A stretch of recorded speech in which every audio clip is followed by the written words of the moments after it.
Hello everyone. Now your next video of explanation of your chapter 10, the banyan tree. Already I have explained your previous paragraph 11, 12, 3rd, 4th, and now in this video I'm just going to explain in Hindi of paragraph 15 and 16. Here you can see paragraph 15, 16 and further. Okay, let's start the 15th paragraph. Here you can see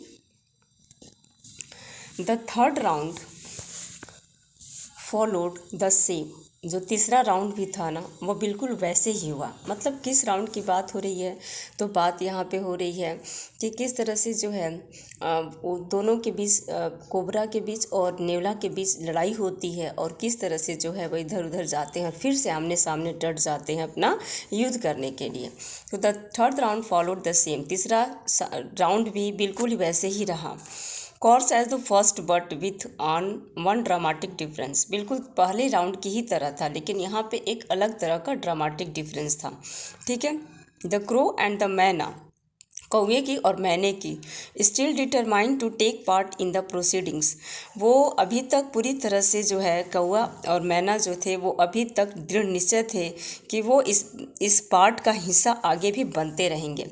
dived at the cobra, और उसने जो है cobra को dived किया, डुबकी लगाया। मतलब cobra को उनको टारगेट था, है ना, युद्ध में। But this time they missed each other as well as their mark. लेकिन इस टाइम पे वे इसे मिस कर गए, है ना। मिस कर गए मतलब इसे वो चूक गए, है ना। The myna flew on and reached its perch. मैना उड़ गई और वह अब कहाँ चली गई? अपने पर्च में बैठ गई, उड़ करके जाके बैठ गई ऊपर। But the crow try to pull up in mid air and turn back. लेकिन कौवा क्या था कि वो बीच उड़ते उड़ते आगे चला गया, ऊपर चला गया, है ना, मिड एयर, और टर्न बैक, और फिर पुनः वापस मुड़ गया। In the second time it took the bird to do this the cobra wiped his head back and stuck great force.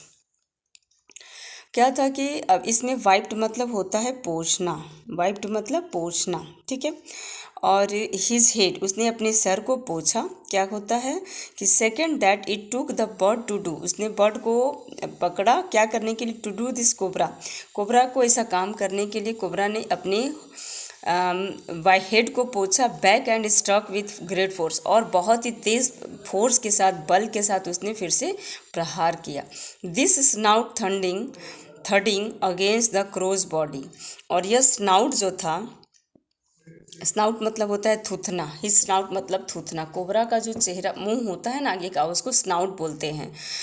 थर्डिंग against the crow's body, और थर्डिंग मतलब क्या होता है? धड़क रहा था। मतलब कि एक बार इसको बोलते हैं कि टकराना भी बोल सकते हैं। वो कौवे के बॉडी के अगेंस्ट वो थर्डिंग किया, है ना। फिर 16 देखते, I saw the bird flung nearly 20 feet across the garden. मैंने पक्षी को देखा उड़ते हुए लगभग 20 फीट अक्रॉस द गार्डन, बागीचे के उस पार वो उड़ करके आगे चला गया। ठीक है। It fluttered about her for a while, वह बिल्कुल उड़ता हुआ, फड़फड़ाता हुआ बहुत आगे चला गया। दे ले स्टिल, और वे वहीं पे पड़े रह गए। द मैना remained on the cactus plant, मैना भी अपने कैक्टस के पौधे पे जाके बैठी रह गई। एंड वेन, और तब the snake and the mongoose return to the fight. Snake और मैंगूज भी, सांप और नेवला भी आमने सामने हो जाते हैं अपनी युद्ध करने के लिए। Very wisely decided not to interfere again, और वे बहुत ही वाइजली, वह बहुत ही चालाकी से वो डिसाइड कर लेते हैं, निर्णय करते हैं कि अब किसी को हमें इसमें इंटरफेयर नहीं करते देना है। इंटरफेयर मतलब दखल अंदाजी। जैसे कि आप लोग देखें कि वो कॉकरोच जो था, मैना जो थी, वो इंटरफेयर कर रहे थे इन लोगों की लड़ाई में। तो अब इन लोगों ने उनको पीछा किया और उनको भगा दिया ताकि वो इनका इंटरफेयर न कर सके। The cobra was weakening, cobra जो था वो वीकनिंग था, ठीक है।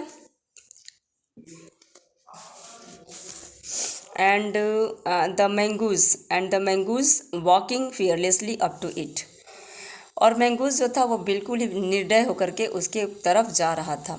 Raised himself on his short legs and with a lightning shape snap and the big snake by the snout। अब वो क्या करता है, देखिए यहाँ पे है कि raised himself on his short legs, अपने छोटे छोटे पैरों के द्वारा, and with a lightning snap, और उसके जो स्नैप होते हैं ना वो चमकते रहते हैं, ठीक है। तो उसके साथ वो आगे बढ़ता है, and had the big snake by the snout, और वो सांप होता है जिसके एक थुथने होते हैं, उसको टारगेट करके वो आगे बढ़ता है। The cobra reared and lashed about in a frightening manner. Reared मतलब होता है जुझलाया हुआ, कोबरा पूरी तरह से जुझलाया हुआ था, और वो इस बारे में बिल्कुल वो अलर्ट हो गया था कि किस तरह से अब इनको फ्राइट वो डरा हुआ था, है ना, वो डरा हुआ था और वो पूरी तरह से जुझलाया हुआ था। And even could coiled itself about the mongoose, और वो पूरी तरह से जो है ना वो मैंगूस को टारगेट करके बैठा हुआ था। क्वाइल्ड मतलब होता है कुंडलित होना, है ना, वो पूरी तरह से टारगेट मैंगूस के अलर्ट होकर के बैठा था, बट टू नो एविल, लेकिन कोई लाभ नहीं हुआ। The little fellow hung grimly on until the snake and ceased to struggle. The little fellow, छोटा सा जो प्राणी था वो लटक गया, है ना, ग्रैमली ऑन उसका वो शिकार बन गया, है ना, grimly on until the snake and ceased to struggle, जब तक कि सांप और किस्ड वो एक दूसरे से स्ट्रगल कर रहे थे, है ना। He then smelt along its quivering length.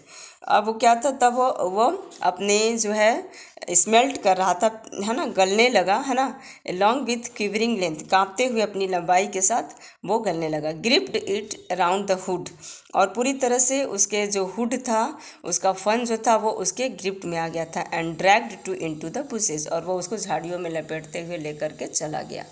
The myna dropped cautiously to the ground, और मैना जो था वो सावधानी से एक ज़मीन पर उतरा। होप्ड अबाउट, यह सोच करके, peered into the bushes from safe और डिस्टेंस। पियर्ड मतलब होता है झांकते हुए, किसमें, बुशेस में, झाड़ियों में झांकते हुए आया, फ्रॉम ए सेफ डिस्टेंस, एक बहुत ही सुरक्षित दूरी से वो झाड़ियों में झांका। And then with a shrill cry of congratulations, और तब वो बधाई हो ऐसा आवाज़ दे करके वो उड़ गया, ऐसा लगा कि वो बधाई हो बोल रहा है, और उसके बाद वो उड़ गया। सो स्टूडेंट्स, देखा कि किस तरह से बहुत ही रोमांचक लड़ाई हुई एक कोबरा के बीच, एक मैंगूस के बीच, और अलॉन्ग विथ मैना और क्रो ने भी इसमें एक अहम पार्ट अदा किया। ये जो पोयम है ना, सॉरी, ये जो लेसन है ना वो रस्किन बॉन्ड के द्वारा लिखी गई है। रस्किन बॉन्ड एक बहुत ही फेमस राइटर भी हैं और पोएट भी हैं। Okay students, thanks for watching this video. In next video I will explain the exercises of this poem, this chapter.